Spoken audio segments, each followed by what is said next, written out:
Alright, kumusta Davao City, no? Ano na yung status ng traffic natin dito? Kamakailan lang, lagi tayong naunguna sa most traffic incidents, no? Dito sa Pilipinas. Kung pangalawa lang ang Manila. So, ang galing. So, well, sorry. Okay lang yun, no? Yun naman talaga yung report nila, eh, di, biit na lang. Pero, as far as I observe, since ako naman din talaga ay nakatira ng Manila, pabalik-balik, nakapag Cebu.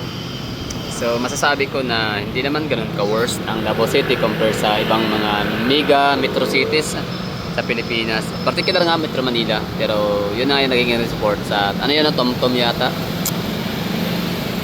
Pero siguro yun yung mga time na wala pa kaming city bus, pero dahil nga sa 10 units ng city buses namin dito na kaya magkarga ng napakaraming merong at least 70 yata, 74 katao. So nabawasan na yung ano namin dito, yung crisis sa public transportation. So ang aming mga kinakaharap na challenges yun. So kumusta na? So dito nga tayo ngayon, nakatayo sa may or nakaposisyon sa may anong pangalan ng tulay na to dito, basta somewhere in the vicinity ng SPMC, no, or Southern Philippines Medical Center, Department of Health, Region 11. So, GP Laurel Avenue corner, GP Cabagyo and Dumanlas Road. So, ito po yung traffic natin dito. Time check tayo, it's 7:16. So, big sabihin, ito ay peak hour, no? Pero kita ho natin, hindi na siya ganun ka heavy yung traffic. So, medyo light to moderate na lang siya. So, ibig sabihin na tawag na ito, na gawa ng solusyon, no, ng paraan. So yun nga, ang isa sa pinaka solusyon doon ay nag-acquire nga ang Davao City ng 10 units of city buses from China na yun nga, modernized, latest, high-end, high-tech na city buses. Kaya medyo na-decongest na kami dito. Ibig sabihin is nababawasan na yung ano ba, yung hirap ng mga daily public commuter natin dito sa Davao City. Nakaharap nga pala tayo sa papuntang downtown, no? So ito yung way going to downtown portion of Davao City, Barangay Poblacion or Poblacion District.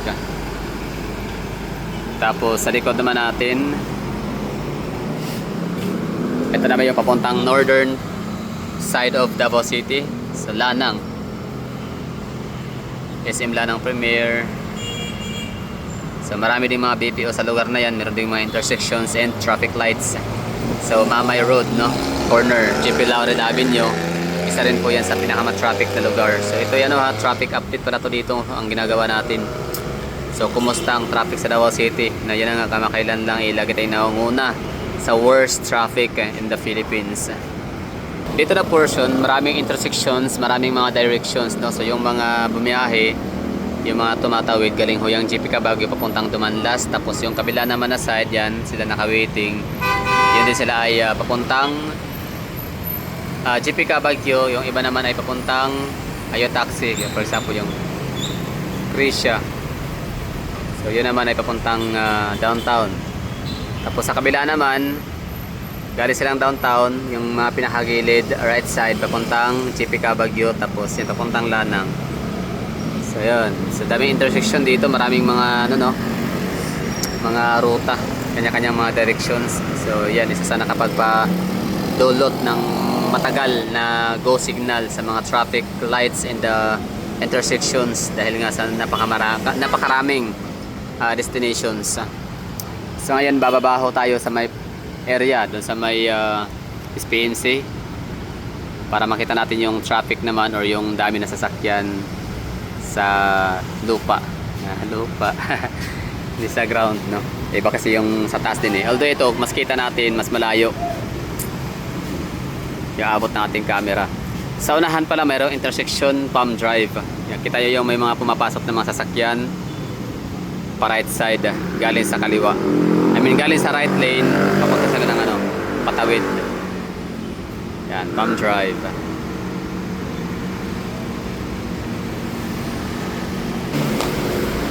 Ang Davao City, napaka consistent nila talagang gumawa ng effort para malinis yung kalsada, matanggal yung mga obstructions, no. So ito for example, itong portion, itong lugar na to dito dati, as far as I remember, nung itong hospital namin dito na SPNC ngayon, dating pangalan nito ay Regional Hospital na ginawang DMC, Davao Medical Center, sa mga ganong pangalan. So ibig sabihin mga 90s na in the early 2000. Itong portion na to dito ay ginagamit pa ito ng mga tao as a tindahan, no? Maraming mga vendors, ng iba nga dito natutulog, basta may mga restaurant, may karinderya, mga tindahan. Ngayon wala na, malinis na. Galing. So isa yan sa efforts na ginagawa nila para ma-maintain yung kalinisan, kaayusan sa lugar, at the same time mababawasan yung traffic congestion kasi obstruction yun.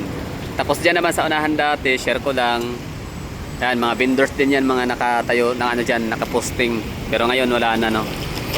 Talagang nagagamit na siya as pedestrian or walk lane.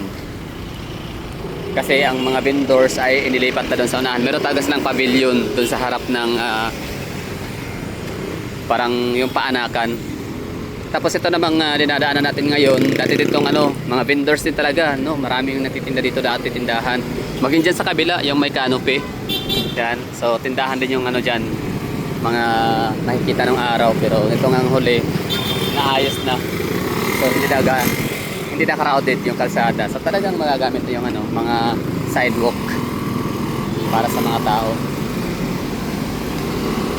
So kung meron kayo nakikitang mga tricycle, mga guyod, ang tawag niyan sa CDO, Bukidnon, Rila. Pero dito guyod ho yan. May mga, isa yan sa pinakalumang mode of transportation sa Davao City back in the 90s, no. Ay syempre back in the 90s kasi batang 90s ho ako, no. Hindi ko masabing back in the 80s. So batang 90s ako. So yun, back in the 90s, yan po yung talagang maraming mga dito, mga tumatakbo, mode of transportation. Tapos yan, may mga ruta ho yan sila, marami. GPK Baguio Avenue, Agdao, Agdao Public Market, GPK Baguio Avenue, tapos ito Dumanlas, tapos Buhangin.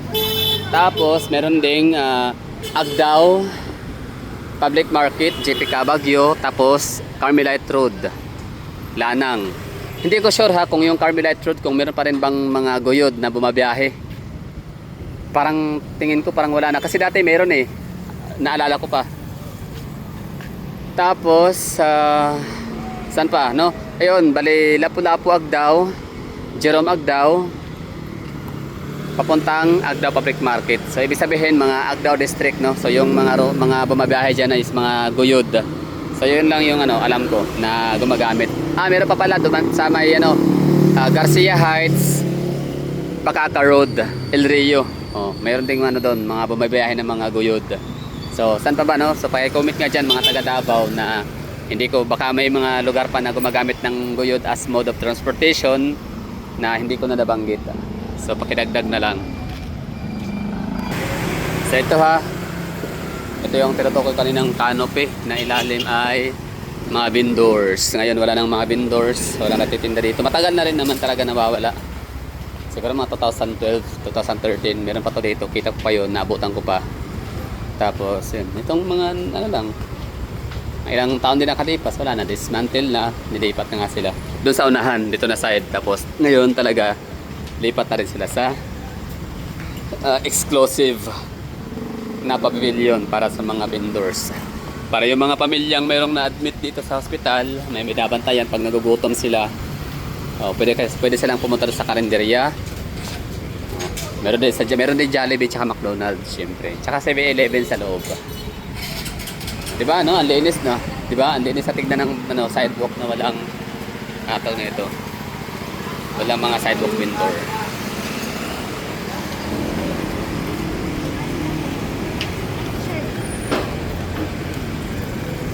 So, yun sila, seasonal, tag-ulan, kaya natitira sa ng payong. Tapos, ambulant din naman sila, hindi naman sila talaga yung, nagtitinda na dyan na lang lagi. So may oras din na magliligpit sila to uwi, ganyan. So okay na tayo dito. Thank you for watching and let's see, bye bye, ending at